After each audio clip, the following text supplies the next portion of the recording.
Cosmo health நேயர்களுக்கு வணக்கம். நான் உங்கள் doctor Rajalakshmi, Siddha physician. So இந்த பதிவில் என்ன பார்க்க போகிறோம்னா, மங்கு அப்படின்னு சொல்லக்கூடிய மெலாஸ்மாக்கு ஒரு நல்ல ஒரு தீர்வுக்கு தரக்கூடிய ரெமடியை தான் நம்ம இதில் வந்து பார்க்க போகிறோம். ஸோ ஏன் இது ஏற்படுது அப்படின்னு நம்ம பின்னர் பார்ப்போம். இது பொதுவாக நீங்கள் மங்கு நிறைய காரணங்களால் ஏற்படும் மெலாஸ்மா. ஸோ இந்த பிளாக் கலரில் இங்கே பிக்மெண்டேஷன் இருக்கும். அதற்கு ஒரு அற்புதமான ரெமடி. ஃபர்ஸ்ட் வேர்ட் என்ன அப்படின்னு பார்த்தீங்கன்னா, யோகர்ட். நார்மலாக நமக்கு கடைகளில் கிடைக்கக்கூடிய க்ரீக் யோகர்ட் இருக்குது பார்த்தீங்களா? ஸோ அந்த க்ரீக் யோகர்ட் எடுத்துட்டு ஒரு ஸ்பூன் இல்லைன்னா 2 டேபிள் ஸ்பூன் எடுத்துட்டு அதில் ஒரே ஒரு சிட்டிகை என்ன எடுத்துக்கணும் அப்படின்னு பார்த்தீங்கன்னா, மஞ்சள் தூள் போட்டு நல்லா மிக்ஸ் பண்ணிவிட்டு நம்ம ஃபேஸில் அப்ளை பண்ணும். கிட்டத்தட்ட எவ்வளோ அப்படின்னு பார்த்தீங்கன்னா, ஒரு 5 to 7 minutes ஃபேஸில் அப்ளை பண்ணிவிட்டு அதுக்கப்புறம் என்ன பண்ணிடணும் அப்படின்னா, பாசிப்பயிறு மாவு போட்டு வாஷ் பண்ணிடணும். இது போல் தினமும் நம்ம பண்ணணும். நீங்கள் என்ன அப்படின்னு பார்த்தீங்கன்னா, இனிஷியலாக நீங்கள் எடுக்கும் பொழுது ஒரு ஃபோட்டோ எடுத்து வச்சுக்கோங்க. ஃபோட்டோ எடுத்துகிட்டு ஒரு 7 days கழித்து பாருங்கள். ஸோ 7 days கழித்து பார்க்கும் பொழுது நமக்கே தெரியும் அது எப்படி ஃபேட் ஆகிருக்கு, குறிப்பாக அந்த ஓரங்கள்லாம் எப்படி குறைஞ்சிருக்கு அப்படிங்கிறது தெரியும். அடுத்து இந்த யோகர்ட்டில் பார்த்தீங்க அப்படின்னா, அதில் ஃபெருலிக் அமிலம் அப்படிங்கிறதும் ஆட் பண்ணப்பட்டிருக்கும்.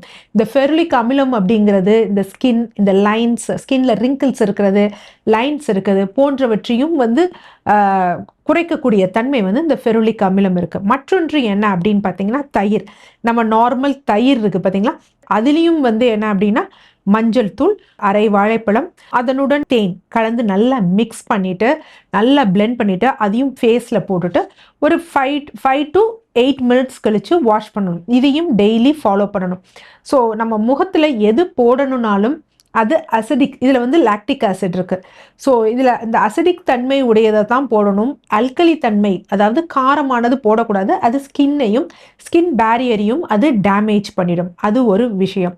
அடுத்து 2வது இது என்ன அப்படின்னு பார்த்தீங்கன்னா, இதில் வாழைப்பழம் சேர்க்கிறோம். ஸோ வாழைப்பழம் என்ன அப்படின்னு பார்த்தீங்கன்னா, அதில் ஃபெருலிக் ஆசிட் இருக்குது. ஸோ அதையும் நம்ம மிக்ஸ் பண்ணி போடும் பொழுது இந்த யூஸ்வலாக ப்ரோபயோட்டிக் இது யோகர்ட்டில் ஆர்டிஃபிஷியலாக சேர்ப்பாங்க. இந்த இதில் நம்ம நேச்சுரலாக நல்லா கனிந்த வாழைப்பழம் போடும் பொழுது என்ன ஆகும் அப்படின்னா, அந்த சுருக்கங்கள், அதே மாதிரி என்ன அப்படின்னு பார்த்தீங்கன்னா, சிலருக்கு முகத்தில் ஒரு கருந்திட்டு இருக்கும், கோடுகள் இருக்கும். அதையெல்லாம் குறைக்கக்கூடிய தன்மை இந்த ஃபெருலிக் வாழைப்பழத்தில் உள்ள ஃபெருலிக் அமிலத்துக்கு இருக்குது. ஸோ இங்கே தேன் சேர்க்கக்கூடிய காரணம் என்ன அப்படின்னு பார்த்தோம் அப்படின்னா, யூஸ்வலாக இந்த தேன் என்ன அப்படின்னா, வெளியிலேருந்து ஏதாவது அந்த காற்றோட அந்த ஈரப்பதம் இருக்குது பார்த்தீங்களா, நம்ம ஸ்கின்ல இருக்க மாய்ஸ்சரை எடுக்கும். ஸோ இந்த பேக் போடும் பொழுது ஒரு ப்ரொடெக்ஷனுக்காக ஒரு கேடயமாக நம்ம எதை யூஸ் பண்ணுறோம் அப்படின்னா, தேன் யூஸ் பண்ணுறோம். மஞ்சள் எதற்கு யூஸ் பண்ணுறோம் அப்படின்னா, தாபிதத்திற்காக யூஸ் பண்ணுறோம். இங்கே என்ன மேடம் தாபிதம் இருக்குது அப்படிங்கிறத நம்ம பின்னாடி பார்க்கலாம். ஸோ இந்த மாதிரி 2 முறைகளையும் பயன்படுத்தும் பொழுது நல்ல ஒரு ரிசல்ட் தெரியும். ஸோ இது என்ன பண்ணக்கூடாது, ஒரு நாள் போட்டுட்டு உடனே நம்ம ஃபோட்டோ எடுத்துட்டு போங்க. ஒரு 7 days போடுங்க. 7 daysக்கு மொதல் நாள் எடுங்க ஃபோட்டோ, 7 daysக்கு எடுத்து எடுங்க. இது உடனே எல்லாமே வேனிஷ் ஆயிருமா, போயிடுமா அப்படின்னு நம்ம எதிர்பார்க்கக்கூடாது. அந்த பார்டர் கொஞ்சம் கொஞ்சமாக குறைவதை நமக்கு தெரியும். யூஸ்வலாக நம்ம ஸ்கின்ல என்ன இருக்கும் அப்படின்னு பார்த்தீங்கன்னா, மெலனோசைட் அப்படிங்கக்கூடிய ஒரு செல்கள் இருக்கும். இந்த மெலனோசைட் செல்கள் என்னன்னா, நம்ம ஸ்கின்னுக்கு ஒரு ப்ரொடெக்ஷன் கொடுக்கும். எதிலிருந்து அப்படின்னா, சூரிய வெப்ப ஒளி இருக்குது பார்த்தீங்களா, அது நம்ம உள்ள அதிகமாக ஊடுருவி பாதிப்புகளை ஏற்படுத்தக்கூடாது அப்படின்னா. அப்போ நார்மலாக நம்ம இந்த டேன் ஆகுதுன்னு சொல்கிறோம் பார்த்தீங்களா, அப்போ சூரியன் எக்ஸ்போஷர் அதிகமாக இருக்குது அப்படின்னா, இந்த செல்கள் இந்த மெலனோசைட் செல்ஸ் பிரேக் டவுன் ஆகி அப்படியே பரவலாக எங்கே அந்த இது வெப்ப ஒளி பட்டுதோ அந்த இடத்துல ஸ்ப்ரெட் ஆகிருக்கும். ஸோ அதனால தான் அது நம்ம ஸ்கின் டேன் அப்படின்னு சொல்கிறோம். யூஸ்வலாக பூமத்திய ரேகை ஈக்குவேட்டர் பக்கத்தில் இருக்கிறவங்களுக்கு அதோட எக்ஸ்போஷர், வெயிலோட எக்ஸ்போஷர் ஜாஸ்தியாக இருக்குங்கிறனால அவர்களோட ஸ்கின் நிறமே எப்படி அப்படின்னா நல்லா டார்க் ஸ்கின்னாக இருக்கும். கொஞ்சம் தூரத்தில் இருக்காங்க அப்படின்னா அவங்களுக்கு ஃபேர் ஸ்கின்னாக இருக்கும். என்னென்னா இந்த மெலனோசைட்ஸ் இருக்கிறதுனால. அதைத்தானே தவிர இந்த மெலனோசைட்ஸையோ இந்த நிறத்தை வைத்து இவர்கள் அழகில்லை அப்படிங்கிறது எடை போடுவது ஒரு முற்றிலும் தவறான ஒரு விஷயம். அப்போ இந்த மாதிரி இருக்கிறப்ப இந்த ஸ்கின்னோட இதில் இந்த மெலனோசைட்ஸில் இந்த மெலனின் பிக்மெண்டேஷன் மங்கில் விட்டமின் டியோடது ரொம்ப முக்கியமான ஒரு விஷயம். யூஸ்வலாக சில பேருக்கு வெண்புள்ளிகள் இருக்கும். காரணம் என்ன அப்படின்னு பார்த்தீங்கன்னா, அவங்களுக்கு போதுமான அளவு மெலனோசைட்ஸ் இல்ல அப்படின்னு சொல்லிட்டு, அவங்கள சூரியன்ல வந்து எக்ஸ்போஸ் பண்ண வைப்பாங்க. அவர்களுக்கு விட்டமின் டி குடுப்பாங்க. அப்ப அதிகமா இருந்தா விட்டமின் டி வந்து கிடையாதான்னா, விட்டமின் டிங்கிறது இங்க ஒரு பேலன்ஸ்டு தான். ஸோ இது சீரா இல்லைன்னா, ஒரு சிலருக்கு வெண்புள்ளிகளை உண்டு பண்ணும். ஒரு சிலருக்கு கருநிற புள்ளிகளை உண்டு பண்ணும்.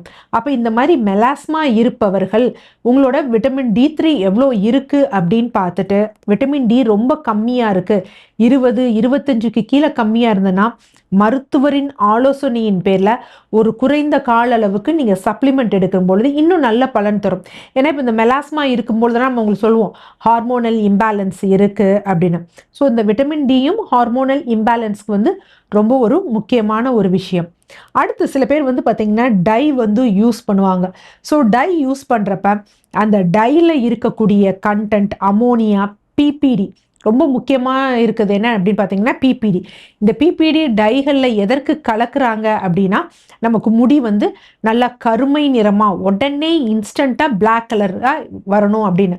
இந்த பிபிடி வந்து கெமிக்கல் டைல தான் இருக்கா அப்படின்னா, ஹெர்பல் அப்படின்னு போலியா சொல்றவர்களும் நிறைய பேர் வந்து பார்த்தீங்கன்னா பிபிடி இருக்கும். பார்த்தீங்கன்னா நோ அமோனியா போட்டிருப்பாங்க, நோ சல்ஃபர் போட்டிருப்பாங்க. ஆனால் அவங்களோட அந்த இன்கிரீடியண்ட்டை நம்ம திருப்பி பார்த்துருந்தோம் அப்படின்னா பிபிடி வந்து சேர்ந்திருக்கும். ஆனால் அங்கே பிரச்சனைக்குரியது இந்த கருநிற திட்டுகள் வருவதற்குரிய காரணமே பிபிடி தான்.